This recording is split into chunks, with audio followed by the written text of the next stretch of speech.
Со новиот закон за помилување се укинува правото на председателот на државата да аболицира лица опфатени за кои нема правосилна пресуда.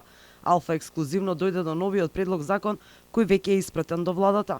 Со помилувањето на поименично определено лице правосилно осудено за кривично дело му се дава потполно или делумно ослободување од извршување на казната, му се заменува изречената казна со поблага казна или со алтернативни мерки или му се определува бришање на осудата или му се укинува, односно му се определува пократко траење на определена правна последица од осудата.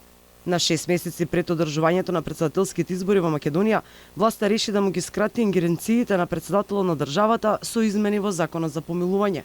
Министерството за правда добива надзорна улога за примената на овој закон, а се бришат комисиите кои досега има удел во носењето на одлуките. Дополнително, законот го уредува целиот процес на помилување во кој улогата на председателот на државата е намалена.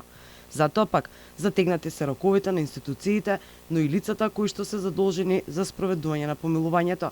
За постапување по молбата Министерството од казнено-поправната установа, од судот кој е изрекол пресудата, од судијата кој го спроведува извршувањето, од секторот за пробација при управата за извршување на санкциите и од други надлежни субјекти, бара податоци кои се релевантни за составување извештај за молбата. Јавноста досега памети неколку аболиции на македонски председатели за кои се крена лавина реакции и се поврзаа со политички игри. Поништената аболиција на поранешниот председател Ѓорги Иванов, за која и Страсбур донесе одлука, беше жестоко критикувана од домашната и меѓународната јавност, бидејќи со неа беа фатени имиња на функционери. Исто така, пред повеќе од 15 години, тогашниот председател Бранко Црвенковски го аболицираше Зоран Заев за криминал тежок 8 милиони евра.